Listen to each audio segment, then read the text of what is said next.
You kept everything going, and that is the remarkable thing about this. It always produces the best in everybody in so many ways. It was not announced with trumpets. It was not wrapped in ceremony. It arrived like a quiet sentence that changed everything. The breaking of the morning. The first thing that felt wrong was the silence, not the peaceful kind that comes with early winter mornings in London, but the kind that tightens the chest without explanation in the private corridors of Buckingham Palace. The usual soft rhythms of staff movement had slowed to a near standstill. Doors that normally whispered open were being held in place. Footsteps that once followed steady patterns now hesitated at every intersection. Somewhere deep inside the building, a clock chimed the hour with a sound that lingered too long in the air. Outside, the city was only just waking. A thin frost hugged the pavement. The sky had not yet decided if it would be grey or pale blue. Reporters were already gathering, sensing something before they knew what it was. No schedule had been released, no formal notice had been issued, yet instinct told them that something had shifted during the night. The crowd formed quietly, voices low, as if even speculation felt inappropriate. In the cold, inside the palace, King Charles sat at a narrow desk near the window, his hands folded together in front of him. The papers laid out before him were perfectly aligned, untouched. Since being placed there, he had read them already twice. Each word had landed with a finality that no amount of rewriting could soften. Across from him stood Prince William, rigid in posture but hollow in the eyes. The shared silence between them was not political, it was personal. Nothing in Charles's long preparation for the crown had trained him for moments like this. He had weathered scandals, constitutional strain, public fury, and private family fractures. Yet this was different. This carried no strategy, no defense, no narrative escape. This was the kind of news that did not bend to institution or tradition. It simply arrived, and everything after it had to be rebuilt around the damage. William had not slept. That much was obvious to anyone who looked twice. His jaw was tight, his shoulders held too high, as if his body had not yet learned how to stand under the weight of what he was carrying. He had arrived before dawn, without announcement, bypassing the outer offices entirely. No one stopped him. No one would have dared. The look on his face had already answered every question. No words were exchanged at first. They did not need to be. The confirmation had already been delivered hours earlier behind doors even more private than this one. Physicians had spoken in cautious terms that still left no room for misunderstanding. Advisors had waited on the edges of the room like shadows that did not belong. When the room finally cleared, only two men remained: a father and a grandfather, a future king and a sitting one, bound not by crown but by the same unbearable realization. At precisely 7 in the morning, the decision was made, not debated, not negotiated, simply acknowledged. The confirmation would go out not later in the day, not after careful staging. It would go out as soon as language could be shaped that did not betray the truth and did not break what remained of the family's privacy. This was not a scandal to contain. This was a reality to honor. The palace communications office was activated without the usual cascade of instructions. There were no rehearsed steps for this, only the legal requirements of announcement and the moral obligation of restraint. Drafts moved quietly from desk to desk. Words were weighed with unusual reverence. Every sentence felt like it carried more than information. It carried consequence. Beyond the formal rooms, the ripple began. Staff members noticed, first in the smallest ways. A senior aide who paused mid-corridor and closed her eyes. A security officer who stepped aside to answer a call and did not return for several minutes. A household manager who abruptly dismissed a routine briefing without explanation. In institutions like this, disruption rarely announces itself loudly. It leaks through behavior. By the time the first notification reached the outer press office, the sun had started to lift above the rooftops. The pale winter light slid across the gates where cameras now fully lined the street. No one yet knew what they were waiting for, only that something had broken the rhythm of the day before it had even begun. Inside a private residence, elsewhere on the grounds, Catherine remained out of sight. Her presence was known only through the quiet movement of staff and the closed doors that no one approached without instruction. The household had shifted into a mode that had nothing to do with protocol and everything to do with protection.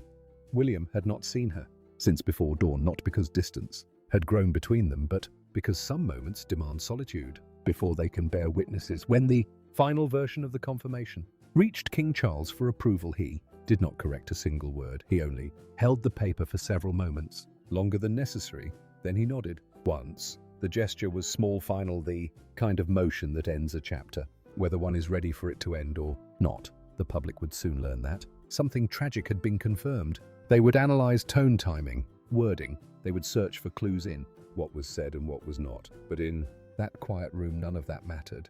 What mattered was that Prince Louis, the youngest thread in the future of the crown, now stood at the center of a moment that no one had ever wanted, written into history. And when the doors finally opened that morning, it was not ceremony that stepped into the corridor. First, it was the sound of grief, struggling to move inside walls that had been built for power, what the public was never meant to see. Long before the morning that would fracture the household, before the cameras gathered, and before a single word was sanctioned for release, there had been quiet alterations to the daily rhythms inside the Wales family. Nothing dramatic at first. Small changes that would have meant nothing to the outside world. A school pickup quietly reassigned, a schedule shortened without explanation, a set of appearances removed from the public calendar with language so neutral it almost disappeared into the page. Prince Louis had always been the most kinetic presence in the household, where his siblings moved with measured awareness of the world watching them. Louis moved with instinct unfiltered by expectation. Staff often described him as wind inside walls built for order. That was what made the first signs so unsettling. He grew quieter, not withdrawn in a way that drew alarm immediately, but subdued, enough to register only in hindsight. By the time anyone began to ask questions, the pattern had already established itself. Catherine was the first to notice that something was not aligning. Mothers always are what others interpreted as fatigue from routine. She felt as something heavier beneath the surface. There were mornings when Louis lingered longer than usual at the breakfast table, his usual restlessness replaced by stillness that did not belong to him. There were afternoons when his energy faded too early, as if he had already run through a day that had barely begun. And there were moments when his laughter arrived on time but left too quickly. William tried to rationalize it at first. Children falter, seasons change, growth is uneven. Yet somewhere deep beneath his reasoning, an unease began to settle that would not be dismissed. He found himself watching more closely, listening with greater attention, measuring the space between who his son had been and who he appeared to be becoming. And in that narrowing space between instinct and avoidance, his certainty began to thin. The first consultation was arranged quietly and without ceremony. No announcement, no formal transport, no public physician. The vehicle left from the side gate before sunrise and returned before the household had fully stirred. The language used afterward was deliberately vague. Routine checks, precautionary visits. Reassurance was offered even where none had been asked for. But reassurance that arrives unprompted often reveals the very fear it is meant to conceal. As weeks passed, the rhythm inside the family continued to shift. George noticed before anyone realized he had. Children always do. He asked questions that no one answered directly. He watched his parents more than usual. Charlotte became gentler in ways that did not match her age. The household had entered a season of quiet adaptation without ever naming what it was adapting to. It was not denial, it was protection. Language has a way of solidifying fears that some families are not yet ready to speak. Outside the palace walls, nothing appeared unusual. Catherine remained out of public view under explanations that everyone had already learned to accept without scrutiny. William maintained appearances with discipline that only those closest to him could see through. The institution was functioning as designed: contain, maintain, proceed. It had always been good at that. What it had never been good at was making space for vulnerability without turning it into spectacle. The second medical consultation did not happen in secret. It happened in silence. Not the kind that avoids attention, but the kind that accepts it no longer matters. The specialists were brought in through controlled routes known only to senior aides. The meetings were longer, the language afterward more careful. No one spoke the word that hovered in every corridor, not out of superstition, but out of reverence for how fragile truth can feel before it is fully understood. Somewhere in that stretch of days, the tone inside the residence shifted from uncertainty to preparation. Rooms were rearranged, schedules were softened. Security arrangements expanded not outward but inward, focused on privacy rather than exposure. When a child becomes the axis around which every decision turns, the world does not rearrange itself loudly. It does so with quiet compliance. William cancelled 2 engagements without offering justification. One of his closest advisors broke the unspoken rule and asked him directly if something was wrong. William did not answer immediately. When he finally did, it was not with information, but with boundary. "Not yet." That was all he said. It was enough to end the conversation and begin a weight that advisor would carry without ever knowing its full shape. By the time the third consultation occurred, the family no longer pretended it was routine. The physician spoke with a clarity that did not soften with kindness. Possibilities narrowed. Options were discussed with the careful phrasing that attempts to hold hope in one hand while acknowledging reality in the other. William listened without interruption. Catherine did not leave the room. What was said there would never be shared in full. It belonged only to the three of them and to the child at the center of every sentence. After that day, nothing truly returned to its previous form. The household moved forward because motion is what institutions and parents alike are trained to do. But the internal compass had shifted. Days were measured differently now. Time was no longer counted by events and obligations. It was counted by moments, by small victories, by unspoken fears that gathered quietly at night. The public saw none of this. They saw unchanged architecture, steady tradition, the appearance of continuity. They did not see the way Catherine would pause outside a closed door longer than necessary. They did not see the way William would remain seated after a meeting long after everyone else had left. They did not see how the youngest heartbeat inside the royal orbit had become the most fragile one. And by the time the morning of confirmation arrived, what the world believed to be sudden had already been living quietly inside the walls for far longer than anyone could have imagined. The decision-making room. The room chosen for the meeting was not one of the grand state chambers. There were no portraits watching from gold-framed walls, no long ceremonial table built for diplomacy. This room was smaller, quieter, designed for conversations that were never meant to echo beyond their occupants. The curtains were drawn against the pale winter light, not to hide what would be said, but to contain it. Within those walls, nothing about rank or pageantry mattered. Only truth did.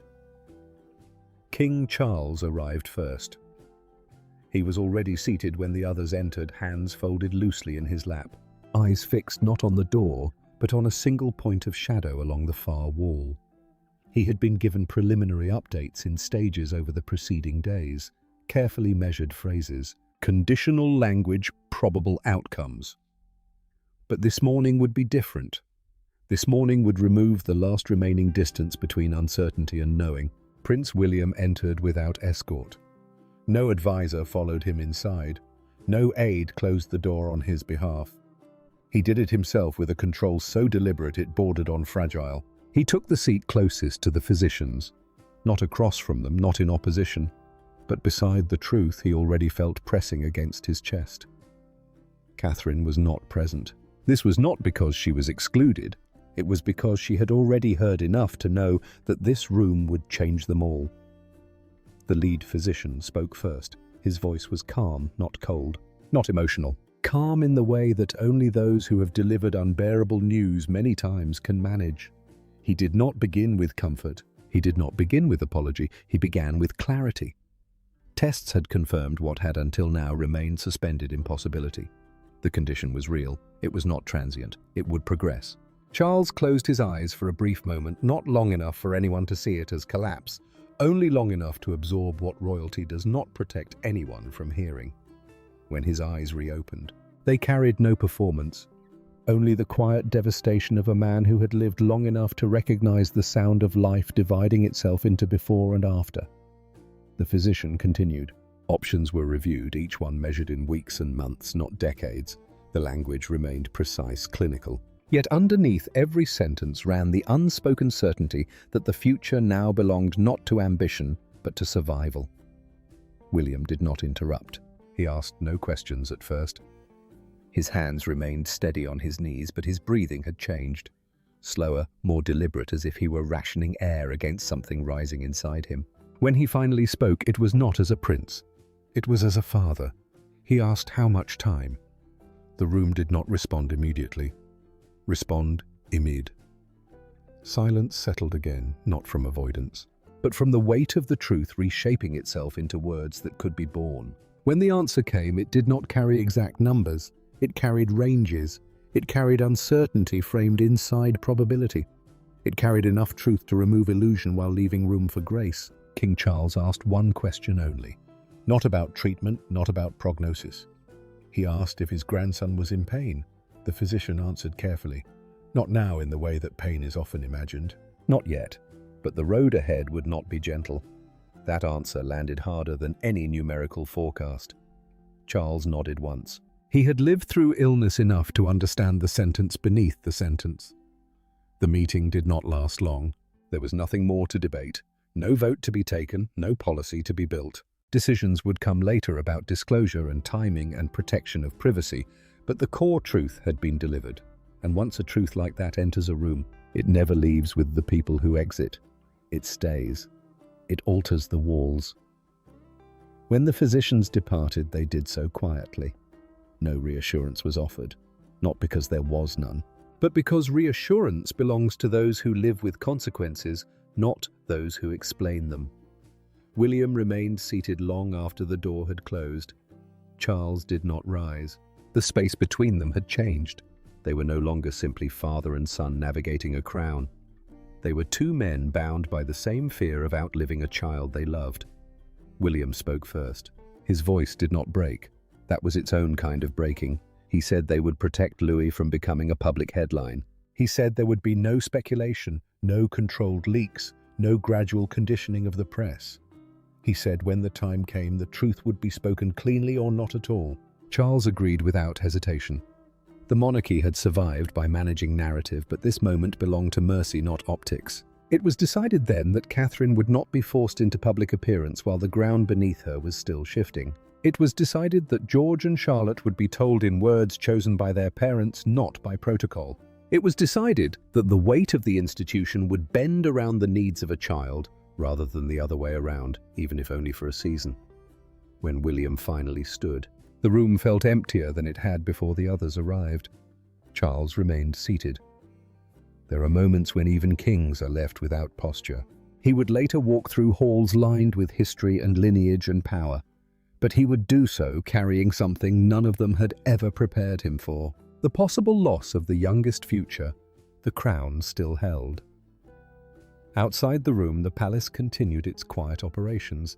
Messages were sent, appointments adjusted. Routine preserved wherever possible, because that is what institutions do in the face of disruption.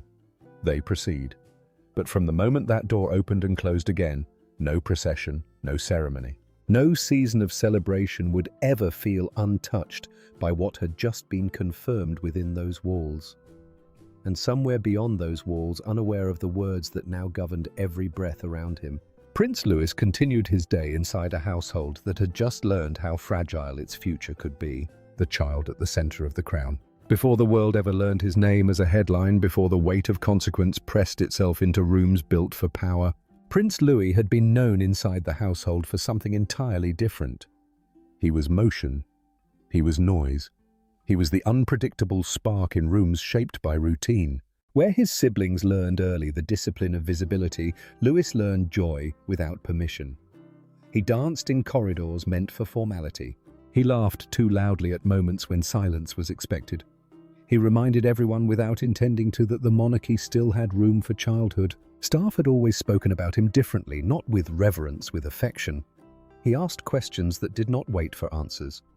He noticed things others passed without thought.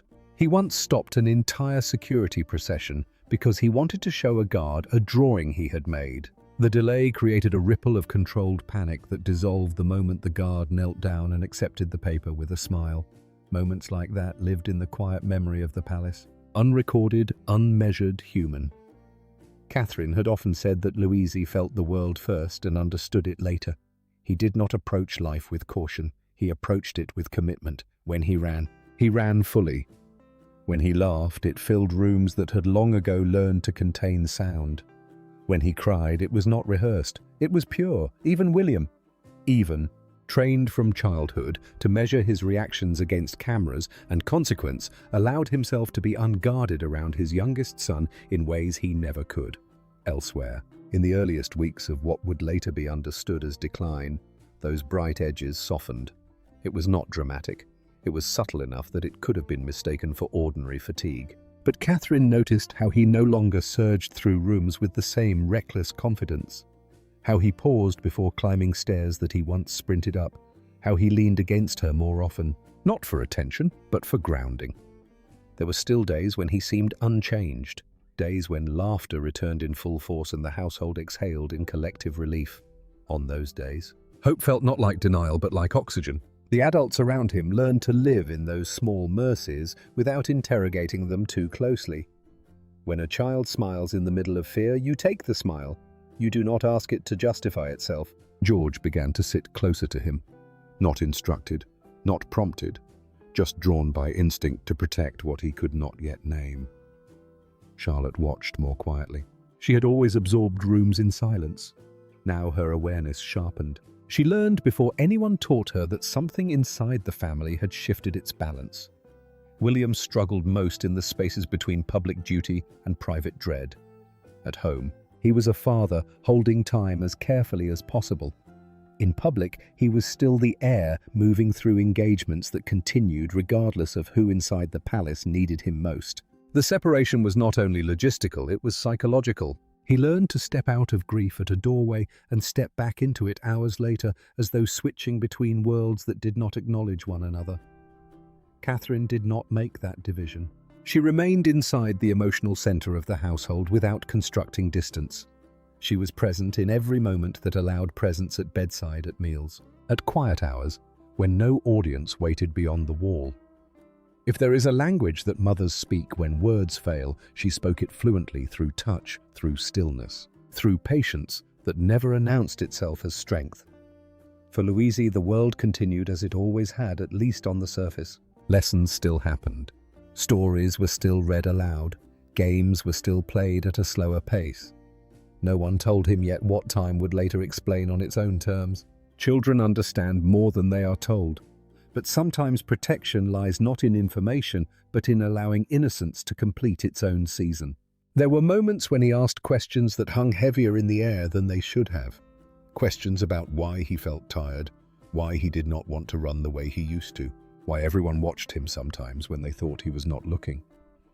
Those questions were answered gently but not fully. Truth had not yet been given permission to arrive in complete form.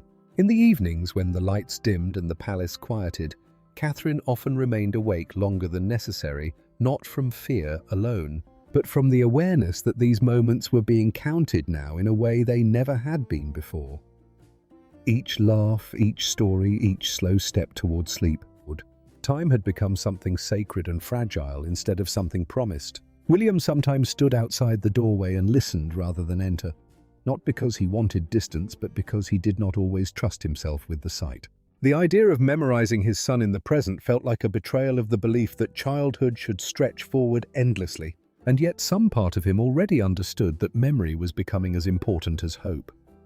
Inside the institution, discussions continued about containment and preparation, but inside the family, none of that language mattered. What mattered was the child who still loved to press his forehead against the window to watch the sky change in the evening. What mattered was the way he still reached for both parents at once when he was tired. What mattered was the way the household bent itself around his presence without ever announcing why. When history eventually looks back at this moment, it will speak in terms of succession and legacy and consequence. It will name structures and institutions and transformations. But those closest to the center of it will remember something far simpler and far heavier. They will remember a boy who once ran freely through halls built for kings. The confirmation that changed the House of Windsor. By the time the confirmation was prepared for release, the palace had already entered a different kind of silence. Not the anticipatory quiet of waiting for reaction, but the disciplined stillness that follows a decision no one can undo. The words had been chosen with surgical care. Nothing unnecessary, nothing evasive. Every sentence shaped to carry truth without collapsing into spectacle. King Charles and Prince William would not speak separately. This would be a joint confirmation, a united front not of power, but of grief. The timing was deliberate, not early enough to appear rushed, not late enough to invite speculation. The release would come in the late morning when both European and North American audiences could receive it simultaneously. The palace knew exactly how quickly the message would travel. What it did not know was how deeply it would sink. Some news moves across the world like weather. This would move like an earthquake. Silent at first, then everywhere. Inside a smaller communications office near the private apartments, the final document was read aloud one last time. No edits were made. No legal challenges were raised. No strategic adjustments remained. Everyone in the room understood that once released, the language would become history, replayed and examined and carried into places none of them could control. Yet no one argued. The words were not perfect.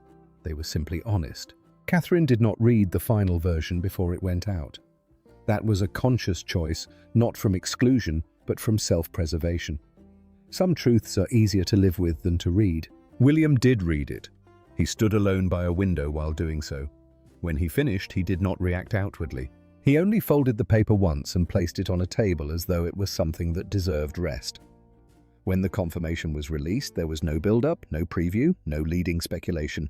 It appeared as a single clean transmission across official palace channels. The statement opened with acknowledgement, not apology.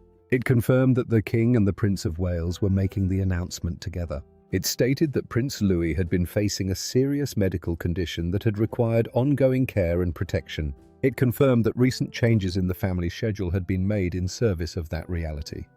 It ended with a request for privacy that did not beg for sympathy but earned it through restraint. The response was immediate and global. Newsrooms shifted their programming within seconds. Anchors looked down at screens and then back up at cameras with expressions that betrayed the weight of what they had just read. Social media surged not into spectacle, but into stillness of a different kind. The usual cycles of mockery and conspiracy stalled beneath the gravity of a child named directly in the language of fragility. Inside the palace, no one celebrated the speed of dissemination. They only observed it.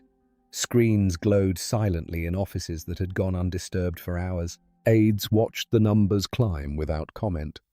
Staff members exchanged glances that carried recognition instead of strategy.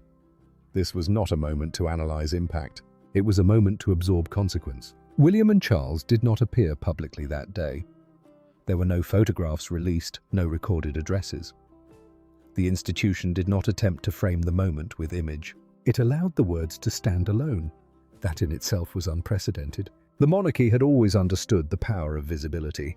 On this day, it chose absence. Catherine remained out of view. Her presence was felt only through the shifting movement of staff who moved with unusual care along corridors near her private rooms. Those closest to her understood that motherhood does not require witnesses during its most difficult hours. The world would come later. For now, only the family existed. Elsewhere within the royal household, reactions unfolded quietly. Camilla withdrew from scheduled meetings without explanation. Senior advisors canned long-planned briefings as if the machinery of state itself had paused for breath. Even the guards at the gates moved differently with a subtle gentleness that had nothing to do with protocol and everything to do with human response. Across the world, people who had never met the child felt connected to him through a rare shared vulnerability. Commentators did not debate. They measured their voices. There were no arguments about legacy or succession on that day, only reflections on innocence and uncertainty. The crown, for once, was not being considered as symbol. It was being seen as family. For William, the release did not bring relief. It brought exposure. The truth that had been held close now belonged to millions. That transition carried its own emotional cost. He understood the necessity of it. He had agreed to it. But agreement does not cancel sorrow. It only disciplines it. And when the initial surge of reaction passed and the world moved on to processing what it had been given, the family returned to the interior reality that no press release could alter. A child still waking each morning into uncertainty. Parents still learning how to carry strength without knowing how long it would be needed. A grandfather still sitting with the knowledge that titles do not protect against time. The confirmation had changed everything publicly, but privately the transformation had already taken place long before the world ever heard a word. What comes after a silence like this? After the confirmation had traveled the world and settled into public consciousness, the palace did not return to normal. It adjusted around absence in a way that only institutions with long memory know how to do. Schedules resumed in modified form. Meetings returned with softened language. Plans continued under the quiet understanding that something irreversible now lived beneath every forward motion. For King Charles, the weight landed differently than it had before. His reign had already been shaped by narrowing margins of time. Illness had introduced its own reckoning into his stewardship of the crown. Now there was a new dimension to that awareness. The not knowing of what time would demand from his grandson sharpened every private moment he spent with the family.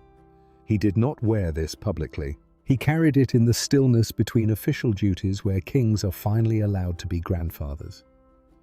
For William, the transformation was deeper and more immediate. The line between future and present collapsed inward. He had always understood the crown as something waiting for him. Now he understood it as something that could never protect what mattered most. The shift was not dramatic, it was internal, a tightening of priorities, a narrowing of what truly deserved sacrifice. The ambition that had once shaped his long preparation began to give way to something quieter and more enduring. Catherine remained the unsung axis around which the household turned. Her strength did not announce itself. It manifested in repetition, in patience, in the unremarkable heroism of showing up again and again when certainty had withdrawn. She bore neither spectacle nor strategy, only presence. And sometimes presence is the only form of power that can outlast despair. George and Charlotte carried their awareness differently. Children do not process tragedy in adult language. They absorb it through changes in atmosphere, through the way rooms grow quieter, through the way adults speak more softly. They did not need the full truth to understand that something had altered the gravity around them. Their roles as older siblings grew heavier in ways no one had prepared them for. Yet within that weight instinct guided them toward care. Prince Louis himself remained at the center of every unspoken calculation. Each decision bent around what he could bear. Each day was approached not as guarantee, but as gift. The family learned to live without assuming to treasure, without forecasting to hope, without demanding that hope justify itself through promises of permanence. Inside the wider institution, conversations began about continuity with new humility.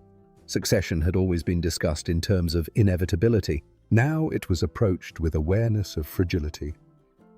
The mythology of certainty that once clung to the crown thinned under the touch of real human vulnerability. For the first time in a very long while, the monarchy did not feel untouchable. It felt mortal. Yet it did not fracture under that awareness. It recalibrated. There is a difference between collapse and transformation. Collapse erases. Transformation reshapes. The crown did not retreat from its duties. It learned to move differently while carrying grief within its structure. History has room for that kind of adjustment. It always has. Public attention gradually softened as attention always does. Outrage faded. Headlines thinned.